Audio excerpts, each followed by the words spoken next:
Hello students.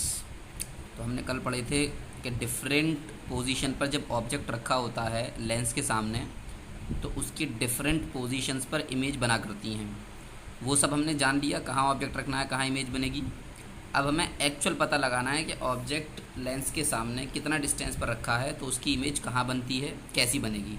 इसको find करते हैं हम लेंस फार्मूला की हेल्प से।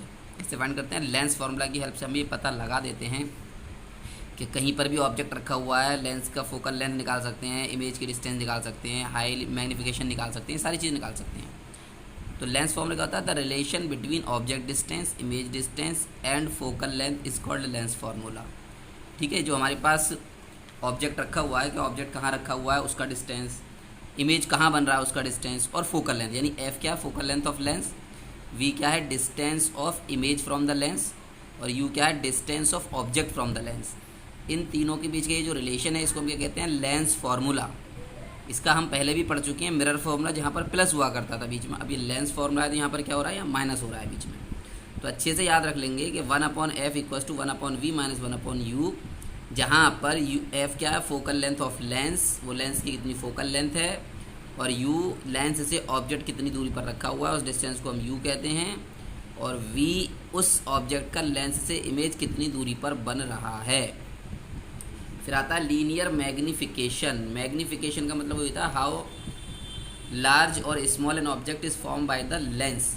लेंस ऑब्जेक्ट जो है, ऑब्जेक्ट की कितनी बड़ी या कितनी छोटी इमेज बनाकर दे रहा है वो मैग्नीफिकेशन कहलाता है ना। लीनियर मैग्नीफिकेशन यानी लीनियरली, बस हम एरिया वगैरह या विड्थ वगैरह नहीं फाइंड कर रहे हैं हम मिरर की, इसकी ऑब्जेक्ट की, सिर्फ हम क्या फाइंड कर रहे हैं? उसकी हाइट।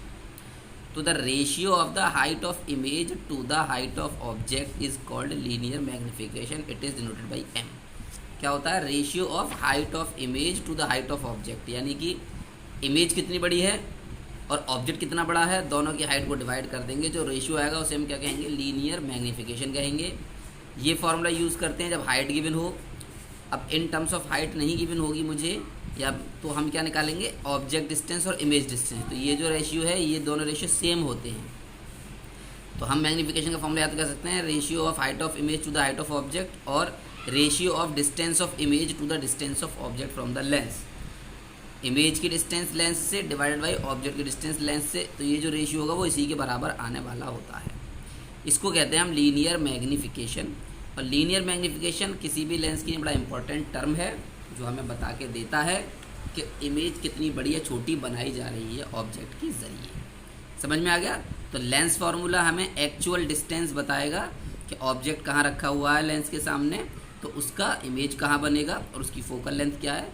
और लीनियर मैग्नीफिकेशन हमें ये बताएगा कि लेंस के सामने रखी हुई ऑब्जेक्ट की कितनी बड़ी या कितनी छोटी या सेम साइज़ की इमेज हमें मिल रही है। This is linear magnification. एक होता है हमारे पास पावर ऑफ लेंस। तो पावर ऑफ लेंस क्या बताता है? पावर ऑफ लेंस हमें यही बताता है कि लाइट रे जब जाती है, रिफ्लेक्शन में हमने पढ़ा है कि लाइट जब एक मीडियम से जाती है दूसरे मीडियम में, तो क्या होती है? बैंड हो जाती है। क्या होती है? वो बैंड हो जाया करती है। तो पावर ऑफ लेंस हमें यही बताता है कि जब लाइट लेंस में एंटर करेगी, तो जब लेंस से बाहर आएगी, निकल गया, रिफ्लेक्शन होगा, तो वो अपने ओरिजिनल पाथ से कितना बैंड हो जाएगी। ठीक है, पावर ऑफ लेंस क्या बताता है कि हाउ मच द लाइट रे deviates after passing through a lens. तो किसी भी ऑब्जेक्ट, किसी भी मटेरियल या किसी भी लेंस की जो पावर है मेरे पास, वो मुझे यही बात बता रही है कि उस लेंस से जब लाइट रिफ्लेक्ट करेगी, गुजरेगी, तो उसका रास्ता कितना चेंज हो जाएगा। लेकिन इसकी डेफिनेशन हम फोकल लेंथ की टर्म में देते हैं। किसकी टर्म में देते हैं? फोकल लेंथ की टर्म में, क्योंकि हमें लेंस की focal length he mostly they रखी होती है। तो power of lens means how the light deviate when passing through a lens. ये तो हो गई जनरल, यानी कि जब लाइट किसी लेंस से गुजरी तो डेविएशन हमने बताया कितना उसका रास्ता चेंज हो रहा है। डेविएशन मतलब चेंज हो रहा है रास्ता। जैसे अगर मैं सपोज करूँ यहाँ पर एक छोटे से डायग्राम को समझाना चाहूँ, ये हमने क्या किया, एक लेंस बना दिया छोटा सा। तो अब ये लाइट रे जा रही है सीधी, तो क्या होगा? ये ऐसे करके डेविएट हो जाएगी, तो ऐसे फोकस से होगा। जब पैरेलल लाइट रे कहाँ से जाएगी? फोकस अगर कहीं यहाँ पर है, ये ऐसे चली गई, ऐसे चली गई। तो ओरिजिनली तो ये ऐसे जानी थी, ये जो एंगल है, ये एंगल कितना वो डेविएट हो गई, इसको कहते हैं पावर ऑफ लेंस। समझ में आ रही है? ये एंगल जितना ज़्यादा डेविएशन होगा पावर उतनी ज़्यादा होगी, जितना कम डेविएशन यानी कि जितनी ज़्यादा झुकेगी लाइट अपने ओरिजिनल रास्ते से वो डेविएशन यानी पावर ज़्यादा हो जाएगा, और ये जो डेविएशन है जितना कम होगा पावर उतनी ही कम होगी। यानी एक्चुअल लाइट रे क्या है, लेंस से पहले ऐसे जा रही थी तो सीधा रास्ता उसका ये हो गया, लेकिन इस लेंस के मटेरियल की वजह से रिफ्रैक्शन हुआ और रिफ्रैक्शन से लाइट इधर की तरफ मुड़ गई, बैंड हो गई, इसको कहते हैं डेविएट हो जाना। तो लाइट रे किसी भी लेंस से निकलने के बाद कितना डेविएट हो जाती है वो पावर ऑफ लेंस बताती है। जितना ज़्यादा डेविएट होगी उस लेंस की उतनी ही पावर होगी। क्यों होगी? क्योंकि ये फोकस है, पैरेलल लाइट रे फोकस से जा रही है, फोकस जितना करीब हो जाएगा उतनी ही इधर आ जाएगी। तो यहाँ से पता चल गया फोकल लेंथ जितनी छोटी होगी पावर उतनी ज़्यादा होगी, और अगर ये 4 पॉइंट यहाँ की जगह यहाँ हो जाएगा तो लाइट कहाँ से जाएगी, फिर आगे से जाएगी। तो ये एंगल कैसा होगा, चेंज हो जाएगा। अगर मान लो यहाँ पर होता फोकस तो लाइट यहाँ से जाती, तो एंगल कैसा होता है, छोटा हो जाता।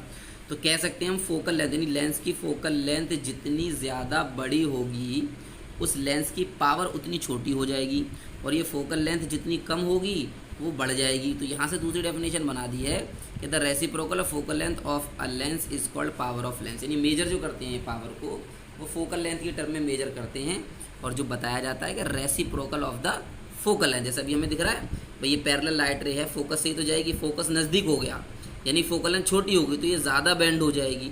फोकस अगर दूर हो गया, फोकल लेंथ बड़ी हो गई तो ये क्या हो जाएगी, कम बैंड हो जाएगी। और लाइट का बैंड होना पावर कहलाता है। तो जो बैंड होना है, जो पावर है, वो फोकल लेंथ के इनवर्सली प्रोपोर्शनल है, रेसिप्रोकल है। बड़ी पावर यानी बड़ी फोकल लेंथ वाला लेंस है तो उसकी पावर कम हो जाएगी, छोटी फोकल लेंथ वाला लेंस है तो उसकी पावर बढ़ जाएगी। ठीक है, एक चीज़ हम याद रखेंगे, इसका जो ऐसा यूनिट है वो है डायोप्टर। लेकिन डायोप्टर कब है, जब फोकल लेंथ किस में दे रखी होगी, मीटर में। तो हमेशा जब भी पावर निकालेंगे तो फोकल लेंथ अगर सेंटीमीटर में दे रखी होगी तो उसको हम पहले मीटर में कन्वर्ट कर लिया करेंगे। ठीक है, तब जाके हम पावर निकाला करेंगे। अब इसमें है if more than one lenses are placed in contact then the power of combination of lens. यानी कि यहाँ पर हमने क्या किया है, एक से ज़्यादा लेंसेज को कॉन्टैक्ट में रख दिया है। ये एक लेंस है, इसके साथ में यहाँ पर एक दूसरा लेंस रखा हुआ है, फिर एक और लेंस मैंने रख दिया है। तो इस तरह से बहुत सारे लेंसेज अगर रखे हुए हैं और कोई लाइट रे यहाँ से जा रही है तो पहले क्या करेगी, वो यहाँ जाएगी, थोड़ा और डेविएट होगी, थोड़ा और डेविएट होगी, और ऐसे करके आ जाएगी। तो ये क्या हो जाएगा, कॉम्बिनेशन में ज़्यादा पावर हो जाएगी। तो यही बताना है कि अगर मेरे पास 2 3 4 5 लेंसेज क्या है कॉम्बिनेशन में रखे हुए हैं तो उन सबकी P1 + P2 + सबकी पावर को ऐड कर दो। क्या कर दो, जितने भी लेंसेज मेरे पास कॉन्टैक्ट में रखे हुए हैं तो उनकी जो टोटल पावर निकालनी है तो वो इंडिविजुअल लेंस की जो पावर है उसको ऐड कर दो। अब पावर 1/f होता है, 1/f1 + 1/f2 + 1/f3, चाहे ऐसे ऐड कर लो या ऐसे ऐड कर लो। तो किसी भी कॉम्बिनेशन की जो पावर होती है, यानी कि एक से ज़्यादा लेंसेज जब कॉन्टैक्ट में रखे होते हैं तो उनकी जो टोटल पावर आती है उस इंडिविजुअल यानी कि सभी लेंसेज की अलग अलग डिफरेंट पावर जो उनके ऐड करने के बराबर आती है, और जो फोकल लेंथ आती है वो रेसिप्रोकल को सम करने के बराबर आती है। ठीक है, तो पावर ऑफ लेंस का मीनिंग हमने समझ लिया है। पावर ऑफ लेंस हमें बताता है कि लाइट अपने ओरिजिनल पाथ से कितना हट जाती है चलते चलते, ये पावर होती है। फोकल लेंथ जितनी ज़्यादा होगी पावर उतनी कम होगी, फोकल लेंथ जितनी कम होगी पावर उतनी ही ज़्यादा होगी। अब हम इन टॉपिक्स पर कुछ न्यूमेरिकल्स कर लेते हैं जिससे ये टॉपिक्स हमारे और ज़्यादा क्लियर हो जाएंगे। चलिए देखते हैं। तो ये हमारे पास पहला न्यूमेरिकल, क्या है हमारे पास, an object of height 2 centimetre is placed at a distance of 30 centimetre in front of a convex lens of focal length 20 centimeter. Find the position, nature and height of image. सबसे important काम यही होगा कि question की language समझनी होगी। N object of height 20 centimetre, object की height 2 centimetre, ये लिख दिया मैंने, height of object 2 centimetre, is placed at a distance of 30 centimetre in front of a convex lens. यानी लेंस के सामने 30 सेंटीमीटर के डिस्टेंस पर क्या रखा हुआ है, 2 सेंटीमीटर हाइट का ऑब्जेक्ट। तो ये तो हाइट थी, ये क्या है, पोजीशन ऑफ ऑब्जेक्ट, यानी ऑब्जेक्ट कहाँ रखा हुआ है उसको हम यू से रिप्रेजेंट करते हैं। तो देखो यू आ गया मेरे पास 30 सेंटीमीटर ये, और ये नेगेटिव क्यों लिया है ये आपको याद होना चाहिए। जो हमने साइन कन्वेंशन आप लोगों को पढ़ाया था तो जो मिरर में था वो यही है, लेफ्ट इस साइड की सारी डिस्टेंसेस नेगेटिव और लेंस अगर यहाँ रखा हुआ तो इसके इधर साइड की सारी डिस्टेंसेस पॉजिटिव। तो अगर लेंस तुम्हारे यहाँ रखा हुआ है तो ऑब्जेक्ट इधर रखी जाती है हमेशा, तो ऑब्जेक्ट का डिस्टेंस हमेशा नेगेटिव लिया जाता है, ये बता चुके हैं हम। तो इसीलिए यू क्या हो गया -30, of focal length 20 centimetre, lens की फोकल लेंथ रखिए 20 सेंटीमीटर। तो ये हम बता चुके हैं, कॉन्वेक्स अगर वर्ड है तो फोकल लेंथ पॉजिटिव, कॉनकेव है तो फोकल लेंथ नेगेटिव। चाहे लेंस हो या मिरर हो, इस बात का कोई फ़र्क नहीं पड़ने वाला है, बात का फ़र्क पड़ने वाला है कॉन्वेक्स या कॉनकेव से। तो अगर कॉन्वेक्स है मेरे पास लेंस तो क्या रहेगा, फोकल लेंथ पॉजिटिव, और कॉनकेव लेंस है तो फोकल लेंथ नेगेटिव। तो फिर ये तीनों चीज़ें मिलेंगी। निकालना क्या, पोजीशन। पोजीशन का मतलब इमेज कहाँ बन रही है, नेचर, रियल या वर्चुअल बन रही है, और हाइट कितनी बड़ी बन रही है। तो देखो ये तीनों इन्फॉर्मेशन जो मेरे पास थी वो मैंने लिख लिया। लेंस फॉर्मूला होता है 1/f equals to 1/v minus 1/u, क्योंकि मुझे f दे रखा है और u दे रखा है, v मैं निकाल लूँगा। अब f यानी कि 20, 1/v, v मुझे निकालना है, u मतलब -30। तो यहाँ ऑलरेडी माइनस है, माइनस और लगाऊंगा तो प्लस 1/30 हो गया। मुझे फाइंड करना है v, तो ये वाला टर्म मैंने यहीं लिखा रहने दिया और ये 1/30 को इधर ले आया, देन 1/20 माइनस 1/30 आ गया। अब मैंने क्या किया, इस दोनों का एलसीएम लिया। तो जैसा एलसीएम लेना जानते हैं उसके हिसाब से 2 3 6 यानी 60 एलसीएम आ गया, 23 3 ऊपर आ गया, 32 2 ऊपर आ गया, 1/60 बचेगा। ये क्या बचा, 1/60, 3 - 2 और 1/v क्रॉस मल्टीप्लाई करके v की वैल्यू कितनी आएगी, 60 सेंटीमीटर।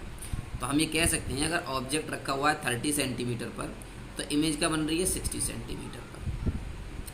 अब m निकाला, नेचर एंड पोजीशन निकालने के लिए m, तो m का फॉर्मूला होता है height of image upon height of object. ये तो मुझे दे नहीं रखा, तो इसके बराबर में हमने एक और बताया था v/u होता है। क्या होता है, v/u, और ये v/u जो होता है प्लस में होता है, माइनस में नहीं होता, फॉर्मूला किस में होता है, प्लस में होता है। तो ये hi/h equals to v/u। Height of image मुझे फाइंड करनी है, हाइट ऑफ ऑब्जेक्ट 2 सेंटीमीटर दिया हुआ था, v हमने निकाला है 60 और u हमारे पास क्वेश्चन में है -30। तो 32 -2 आ गया और ये 2 का इधर मल्टीप्लाई करेंगे, 2 2 4, u h कितने का, -4 सेंटीमीटर। अगर इमेज जो आ रही है वो नेगेटिव आ रही है हाइट में तो रियल बन रही है, और अगर ये पॉजिटिव आएगा तो वर्चुअल बनेगा। या v की वैल्यू अगर पॉजिटिव आ रही है तो वर्चुअल रियल, और अगर नेगेटिव, इसका अपोजिट है। यहाँ पर देखो हाइट अगर नेगेटिव है तो रियल, v पॉजिटिव है तो रियल। हाइट अगर पॉजिटिव आएगी तो वर्चुअल, और v नेगेटिव आएगा तो वर्चुअल। तो v का साइन और hi का साइन अपोजिट है, ठीक है, रियल और वर्चुअल के केस में। तो ये पहला क्वेश्चन था जिसमें हमें क्या निकालना था, v निकालना था। समझ में आ रही है बात, धीरे धीरे क्वेश्चंस करेंगे। दूसरा क्वेश्चन देखें, to form a real image at a distance of 60 centimetre with the help of a convex lens of focal length 20 centimetre, where should the object be placed। मेरे पास 20 सेंटीमीटर फोकल लेंथ का एक convex lens है, positive हो गया। तो उस lens की help से जो इमेज बनानी है वो 60 सेंटीमीटर पर बनानी है। इमेज कैसी बनानी है, रियल बनानी है, 60 सेंटीमीटर पर बनानी है। तो हमने बताया इमेज की डिस्टेंस होती है v, चूँकि ये रियल है तो रियल के लिए v पॉजिटिव ही आएगा, अगर ये वर्चुअल होता तो नेगेटिव आता। अब ऑब्जेक्ट को कहाँ रखना है ये मुझे निकालना है, यानी कि मुझे u निकालना है। सभी स्टूडेंट को ये बात समझ में आ गई, ठीक है। हमें पता करना है कि इमेज बनाने के लिए 60 सेंटीमीटर पर इमेज बनाने के लिए ऑब्जेक्ट को मुझे कहाँ रखना है। तो अब v मिल गया, f मिल गया, u निकालना है। रिलेशन मेरे पास वही है, एक formula 1/f equals to 1/v minus 1/u, और f की वैल्यू 1/20, v है अब मेरे पास 1/60 माइनस 1/u, मुझे u निकालना है। तो माइनस वाला टर्म जब इधर लेकर आऊँगा तो प्लस हो गया, ये 1/60 ऐसे ही रहा, और ये 1/20 उधर लेके गया तो ये माइनस में हो गया। दोनों का एलसीएम 60 आ गया, ये कैंसिल होकर ऊपर 1 बचा। ये 20 से 3 टाइम कैंसिल हो जाएगा, 3 1 3, 1 - 3 यानी -2/60 डिवाइड किया, -1/30, और फिर क्रॉस मल्टीप्लाई किया तो u की वैल्यू -30। u की वैल्यू हमेशा निगेटिव ही आती है, याद रखेंगे बच्चों।